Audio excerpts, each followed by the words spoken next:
Hey Ray, the short, sweet answer to your question regarding whatever article this is that I haven't read. Oh, I did see one. It's wrong. And we went through this with Carson with people quoting a source that said that the Raiders Chargers stadium was favored by the NFL owners over the Rams and that Carson was a better place to be than Oakland and so on. I mean, this garbage has gone on for some time. If you add it up, the mainstream media, for some crazy reason, and I know what the reason is, wants to push the Raiders out of Oakland, and in this case to Las Vegas, whereas before it was to Carson. You would say, why? One reason, Mark Davis.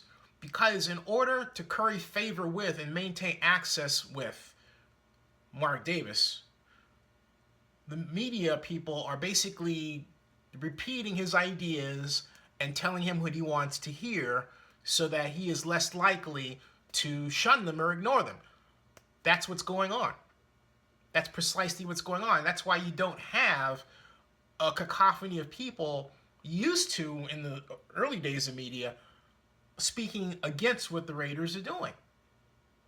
Used to have Mike Silver, who's now with the NFL Network, who went against, actually, Mark's father, Al Davis, because Al had banished him from the Raiders training camp and practice facility. And so Mike went on a tour around the country. I think this was in 1994. And it wound up in Sports Illustrated, a brilliantly produced article called The White Tornado. And it was very critical of Al Davis.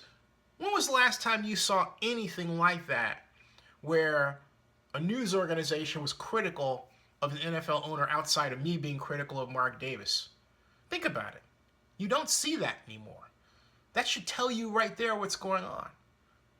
The media today basically just trumpets what the owner says. That's exactly what's been happening.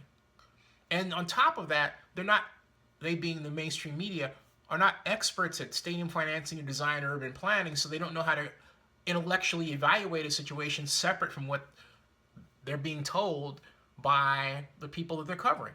We're not talking about people who know how to build spreadsheets of stadium finance or evaluate construction drawings, anything like that. You don't have experts like that among the media. They know how to write.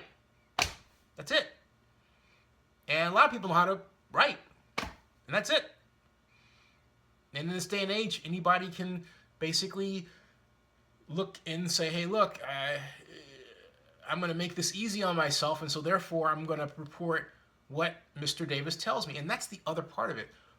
There isn't the money to pay for the kind of investigation that's required to really understand what's going on.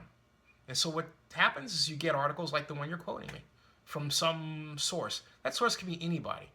A source connected with the NFL, which could be a janitor. You don't know. You don't know. That source could be a media person, all right, who got it from another media person. Think about it. You don't know. You don't know.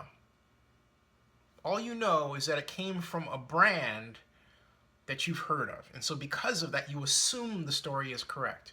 I'm telling you, it's not. It's wrong because no National Football League owner worth his or her salt is going to rubber stamp a proposal without knowing how the entire financing is laid out. That's not done. Only one piece of it, the subsidy, not all of it. Who's the investment banker? Do you know? Who's the investment banking involved? Not known. Where's the developer? Majestic is out. Las Vegas Sands has no experience in stadium development. Why did Majestic bow out? Another question worth investigating. We don't know. What about the FAA? What's the FAA going to say about the site? No, because Southwest doesn't like it.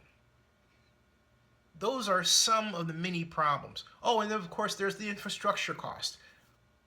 Will the NFL back a stadium built in an area with substandard traffic capacity?